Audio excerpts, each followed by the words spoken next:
Working as a park ranger was a big deal for me. I've always loved the outdoors, and getting paid to patrol hiking trails and check on campsites felt like a dream. It was only a seasonal job, but I was still content with the allocated time I was given. I'd been assigned to a remote national park, miles from anything resembling civilization. My station was a tiny cabin in the middle of nowhere, surrounded by dense forest. There wasn't even cell service most of the time. First day in the job was pretty standard. I met Ed, my supervisor. He's this older guy, maybe in his 50s, with the kind of weathered face that says he's been out here way too long. Nice enough, but kind of distant. He handed me a basic book full of protocols: how to check for trail damage, what to do if you encounter a bear, how to handle lost hikers, stuff you'd expect. But then, tucked in between the normal sections, there was this page titled Special Procedures. The front looked older, like it hadn't been updated in years, and it stood out immediately. The rules on the page, well, they were different. Ignore the screaming after midnight. Never acknowledge the lake when it reflects the moon. If you hear footsteps behind you, do not turn around. I actually laughed when I first read them. I thought it was some kind of joke the older rangers played on the newbies. But when I asked Ed about it, he didn't laugh. He didn't even smirk. He just said, "Follow them and you'll be fine." That's it. No explanation, no elaboration. I even tried pushing him a little, asking why these rules are in there and if this was some kind of hazing thing. But he just shrugged and said, "You'll see." So I put the book down and figured maybe it was just some weird tradition or superstition the park staff kept alive for fun. Maybe a way to freak out new hires. Whatever, right? But my first few nights at the cabin started to change my mind. You ever stay somewhere so quiet that it almost feels loud? That's how it was out there. At night, it was like the forest itself was holding its breath. Sometimes, the only sound was the wind pushing through the trees. Other times, there wasn't even that. The stillness made me jump at every creak of the cabin, every rustle in the bushes outside. And then there was this feeling, like I wasn't really alone, even when I knew I was. It was my third day in, when I first heard the scream. I was sitting at the tiny table in the cabin, halfway through a lukewarm cup of instant coffee. My eyes were glued to the book of rules again, trying to make sense of it all. It was late, past midnight, but I wasn't tired. Something about the cabin made it hard to relax. Maybe it was how the floor creaked randomly, even when I wasn't moving, or the way the wind outside never quite sounded like just wind. I was flipping through the rules when it started. At first, it was faint. I thought it was the wind again. But then it got louder, a sharp, piercing scream that cut through the stillness like a knife. It sounded human. A woman, maybe, or a kid. My stomach dropped. I froze, my hand gripping the edge of the table so hard my knuckles turned white. My eyes darted back to the rules, to that stupid yellowed page. Ignore the screaming after midnight. Ignore it. Easy to write, harder to do when it sounds like someone's out there begging for help. I sat there for what felt like forever, just listening. The scream would rise, hold for a few seconds, and then fade. Then it would start again. My heart was racing, and before I knew it, I was standing by the cabin door, my hand on the knob. I told myself it had to be something explainable. A hiker in trouble maybe, or an animal that just sounded like a person. I mean, I'm a park ranger. It's literally my job to check these things out, right? I stepped outside. The cold hit me first. It wasn't a normal cold. It was biting, the kind that sinks into your bones. The forest was pitch black except for the faint cone of light from my flashlight. The scream came again, louder now, and I swung the beam in its direction, trying to see through the trees. My throat was dry, and every step I took felt heavier than the last. Then, it stopped. Not just the scream. Everything. The wind, the rustling of leaves, the distant sound of nocturnal animals.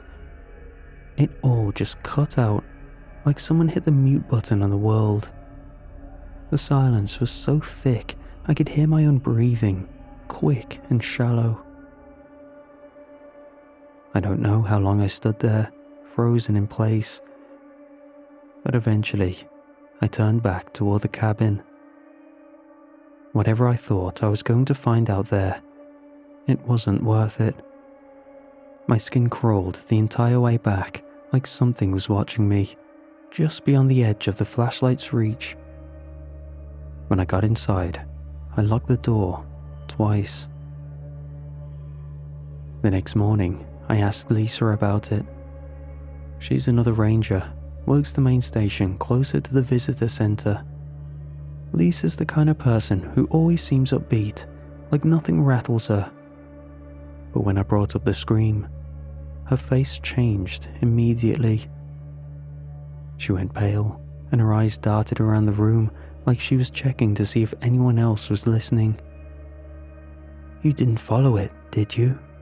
she asked, her voice low. I hesitated, not sure how much to admit. "I stepped outside," I said, finally. "Didn't go far." Lisa's expression darkened. She looked at me like I'd just signed my own death warrant. "That's how it starts," she muttered. Then she stood up and walked out of the room like I wasn't even there. Later that day, I went out to patrol one of the popular trails near the cabin. It was my first time on that route, and for the most part, it seemed normal.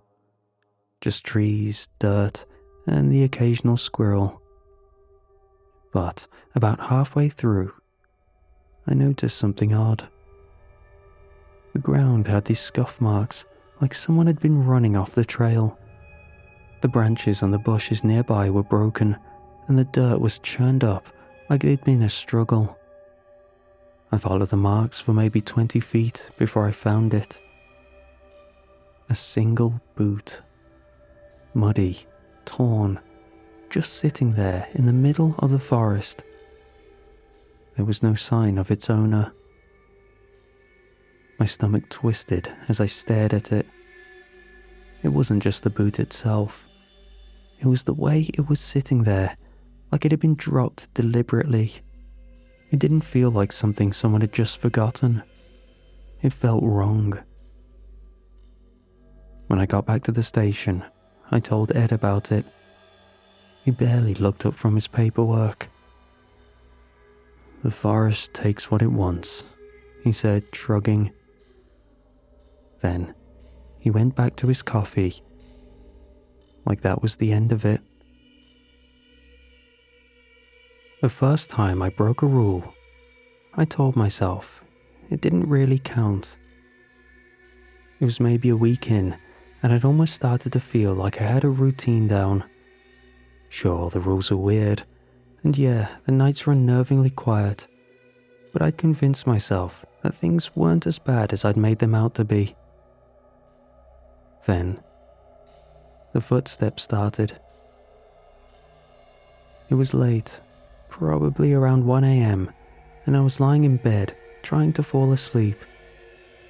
At first, I thought it was just the sound of branches tapping against the cabin. But then I realized it was rhythmic, slow, deliberate. Someone was walking around the cabin. I froze. My heart was pounding, but I kept telling myself to stay calm. I remembered the rule. If you hear footsteps behind you, do not turn around. Okay, fine. The footsteps weren't exactly behind me, but the logic seemed the same. Just don't engage, right? The pacing continued. It circled the cabin, slow and steady. And I swear, whoever or whatever it was would stop right by my window.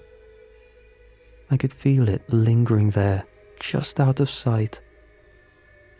The sound went on for hours.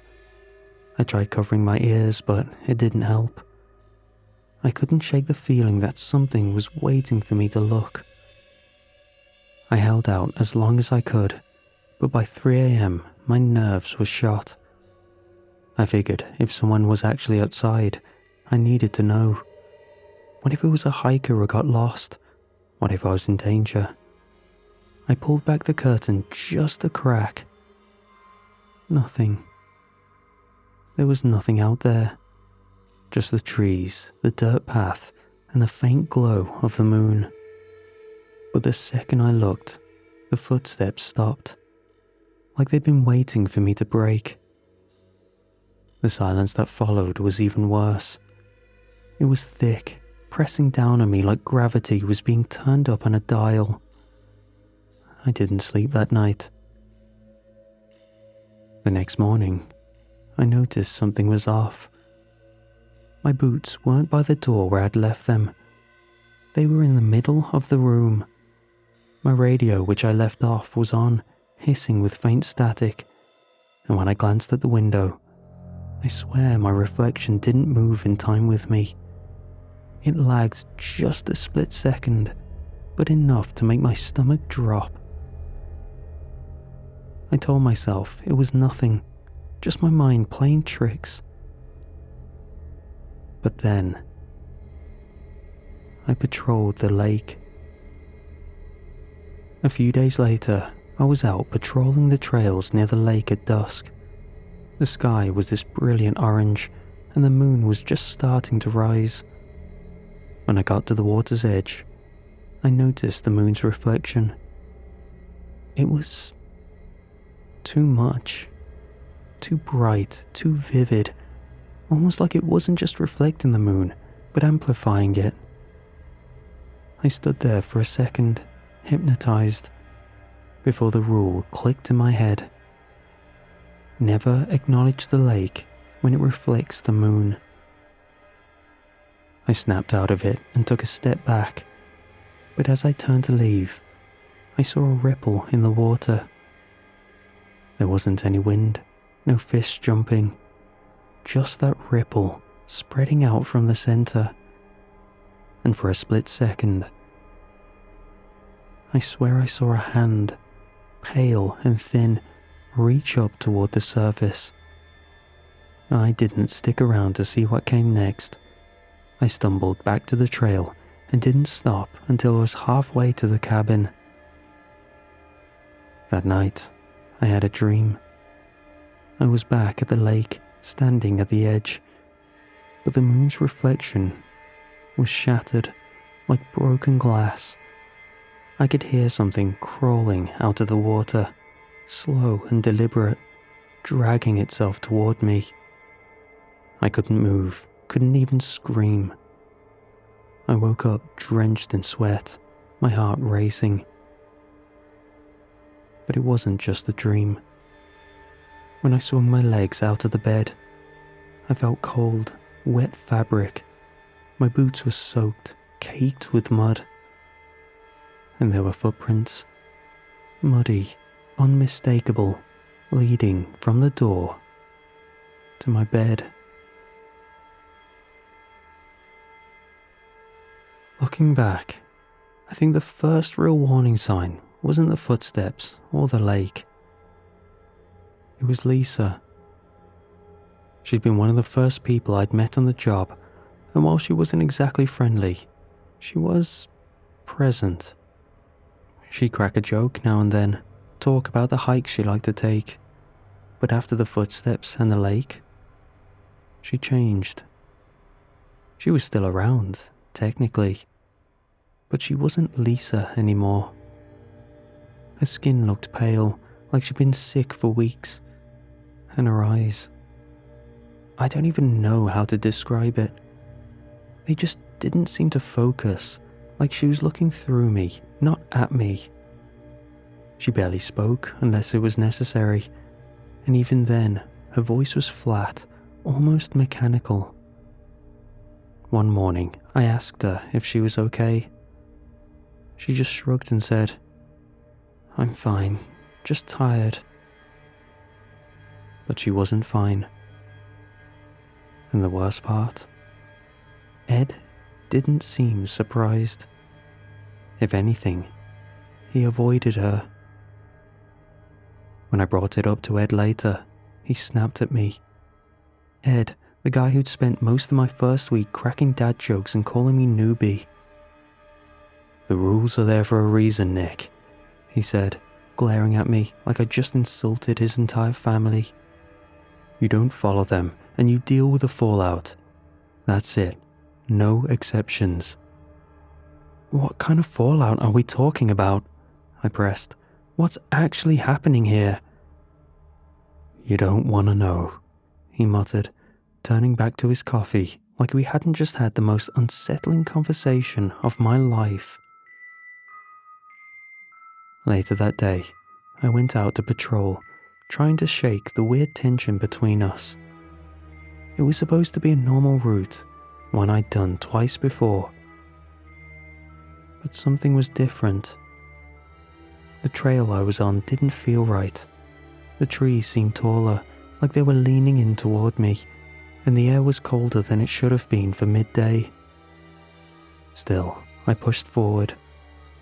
I don't know why. Maybe I was hoping to find something. Proof that I was still in control. Then I saw them. Carvings in the trees. Faces. They were warped and stretched, their mouths open in silent screams, their eyes too big, too round. They weren't there the last time I'd walked this trail. I swear on my life they weren't. As I stood there, staring, I heard something. It started as a faint whisper, like wind through the branches, but it grew louder. Words I couldn't make out. Voices, dozens of them, maybe more, all overlapping. My chest tightened, and I turned back the way I came, practically running until I was back at the cabin. That night, the scream came back, louder, closer. It didn't just echo through the forest this time. It felt like it was inside my head, rattling around my skull, clawing at my thoughts.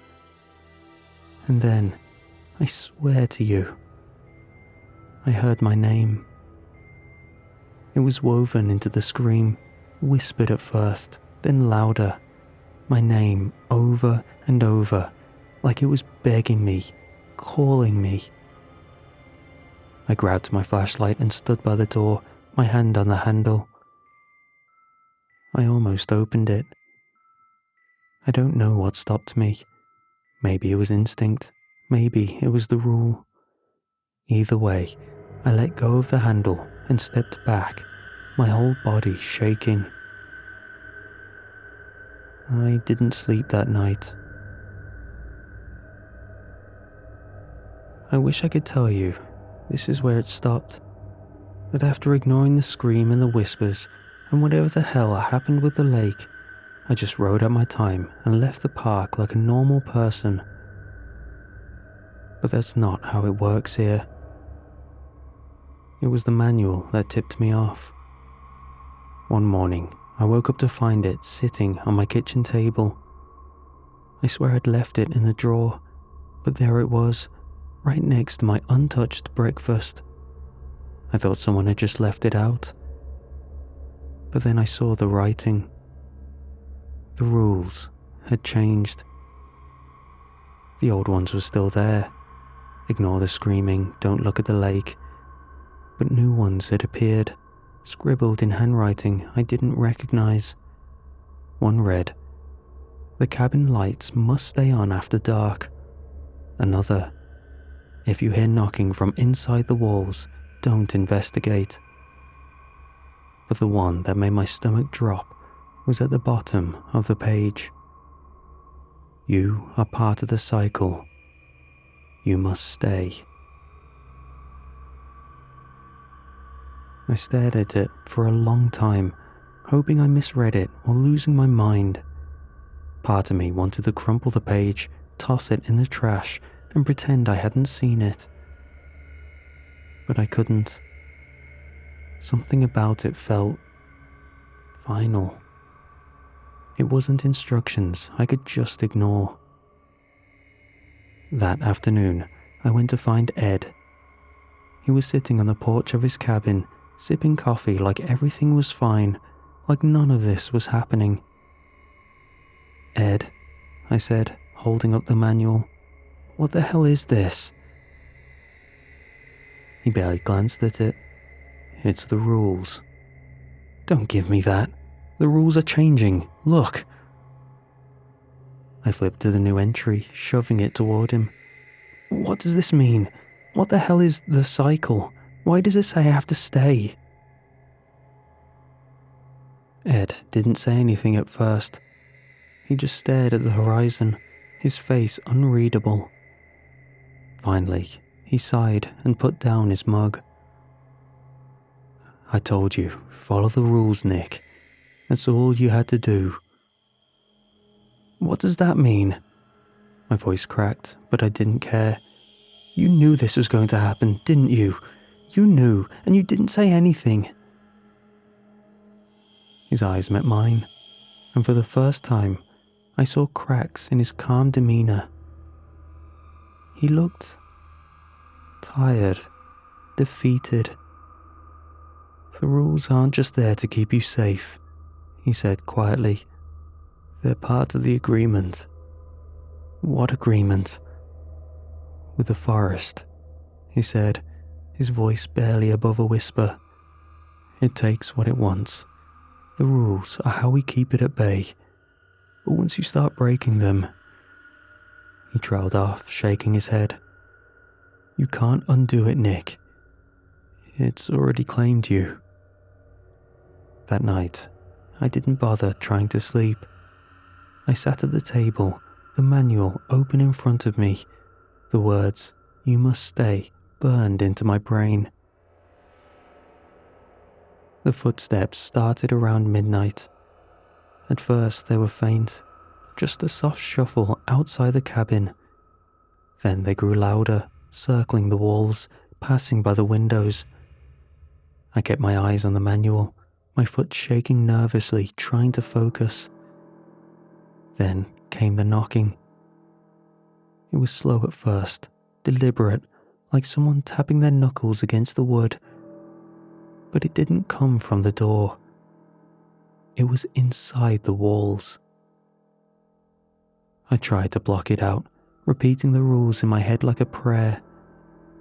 But then I made the mistake of looking up. My reflection was in the window, staring back at me. Except it wasn't me. It looked like me, same face, same clothes, but his expression was wrong. Its mouth curved into a grin I wasn't making, its eyes darker than they should have been. It raised a hand, pointing behind me. I turned around. Nothing was there, but the footsteps inside the cabin didn't stop. Ed came to my cabin the next morning. He didn't knock or ask permission to come in, just opened the door, stepped inside, and stood there like he belonged. "You're taking the North Patrol today," he said. His voice was flat, like we hadn't had that whole conversation about the cycle, like I hadn't spent the entire night hearing footsteps inside my cabin. I didn't argue. What would have been the point? If I refused, he'd just give me some cryptic warning, maybe shove the manual at me. I nodded and grabbed my gear. The manual stayed on the table. I didn't want it near me. The patrol route was one of the longer ones, winding past the lake and cutting through a part of the forest I'd avoided since I started the job. It wasn't a hard trail, but something about it felt heavy, like the air itself was thicker, harder to breathe. I passed the lake first. The surface was glassy, perfectly still, reflecting the sky like a giant mirror. I kept my head down, refusing to look too closely, but out of the corner of my eye, I swear I saw something. Someone just beneath the surface. Lisa. Her pale face, her eyes wide, staring up at me. I don't know if it was real or if my mind was playing tricks, but I hurried past, not daring to stop.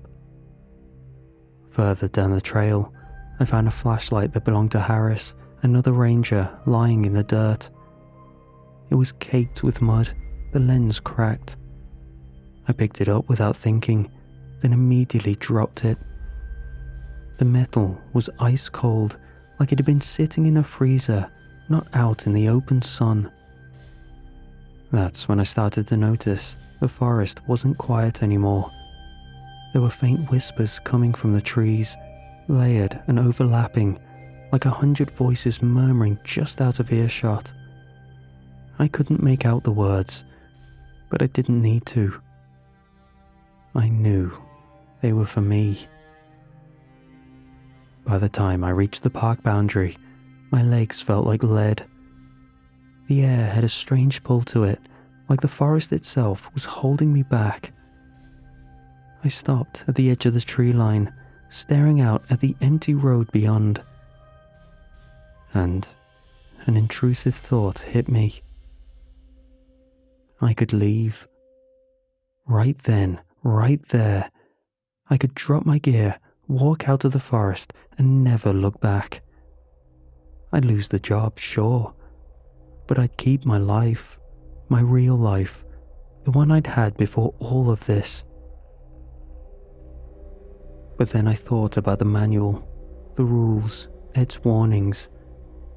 The forest takes what it wants, he'd said. What if leaving wasn't an escape? What if I took something with me, whatever this was, and it followed me home? Or worse, what if leaving threw everything off balance, broke the agreement, and dragged someone else into this nightmare? I stood there for what felt like hours, staring at the road. My mind was screaming at me to run, but my legs wouldn't move. The whispers grew louder, circling around me, wrapping me in their invisible grip. And then, just like that, they stopped. The forest went silent, completely, utterly silent. I turned back, my heart pounding. The trees seemed taller, darker, and the trail I'd come down looked like it had never been there at all. I don't remember much about walking back to the cabin. It felt like the forest had swallowed me whole, and when I stepped through the door, I couldn't tell if I'd escaped or walked deeper into something far worse. The air inside was stale and cold. My body ached like I'd run a marathon, but the exhaustion wasn't just physical. It was in my bones, my mind. I locked the door, bolted it twice, and sat down at the table. The manual was still there, waiting. I opened it slowly, flipping through the pages. The rules were the same, or at least I thought they were. I read each one carefully, over and over, like I was memorizing scripture. I understood now. The rules weren't suggestions, they weren't folklore. they were survival. As long as I followed them, I could stay. I wouldn't disappear like Lisa, wouldn't dissolve into whispers like Harris. The forest might have claimed me, but it wouldn't take me all at once. I fell into a routine after that. Patrol during the day, lock the door at night. I didn't ask questions anymore. I didn't peek through the curtains when the footsteps started. I didn't let myself think about leaving, because I knew there wasn't anywhere to go. Sometimes I still heard the scream. It's always distant now, muffled, like it's coming from miles away. Maybe that's what happens. You fade into the forest slowly until you're just another sound in the dark. I don't know how long it's been. Time gets slippery out here. The days blur together and the nights feel endless. I've stopped counting the seasons, stopped looking at the calendar. The forest doesn't care about dates, so why should I? But something new has changed things. Last week, I saw headlights through the trees, a new ranger pulling into the station. I watched from a distance as Ed handed in the manual. The kid looks so young, so confident. I wanted to warn him, wanted to scream at him to leave now while he still could. But I didn't. Because the forest was watching, and the rules are clear. He has unknowingly become a player in this game, and I just pray he doesn't lose.